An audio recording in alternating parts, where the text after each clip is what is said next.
Okay, so I'm gonna do my best to show you guys this marbling technique. My practice board obviously is like all messed up. I tried to put some white over top of it, but this is how I practiced before I did my actual countertops. So what you're gonna need is you're gonna need a dry brush. So that'll be just like a dry paintbrush. I used a feather for my countertops, but I'm just for, all purposes sake, whatever, I'm gonna show you with this tiny little paintbrush. I made 2 different colors of gray using craft paint. For my base, I used the Bullseye 123 primer that's good for metals and smooth like plastics and stuff. I've used it quite a few times and I like it. And then on top of that, I used just like a white semi-gloss latex paint. Thank you, Lori. And you need a spray bottle with just water. So once you have your white base and you've got it all like the semi-gloss painted and everything and it's dry, what you're going to do is you're going to start with your lighter gray. Some of this down. I'm going to try my best to show you guys on this. So you're going to take some of that lighter gray, not too much, and you're going to kind of figure out where you want your vein to go. So you're going to start a nice vein. Sure. How nice. Okay, so we're going to start with that as a vein. Now what I'm going to do is grab my spray bottle, very lightly spray it. You know what? We'll stick it in the hair. Good.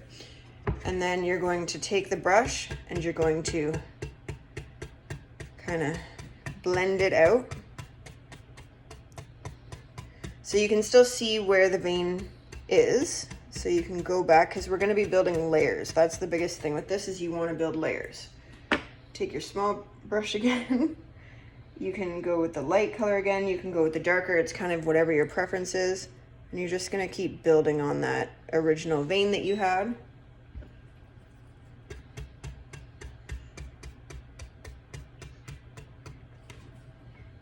Okay, so I'm going to go into the darker now.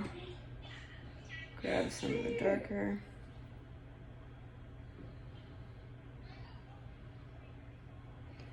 Okay. And you can play around with pressure, see what you like. They're always going to be different. And that's what you want. You want it to be unique when you're doing it. So then once you have your vein, so I'm pretty happy with that. It's pretty good. What I do is I take some white, and when I did my counters, I actually used a sea sponge, or whatever the hell they're called, sea sponge, I think.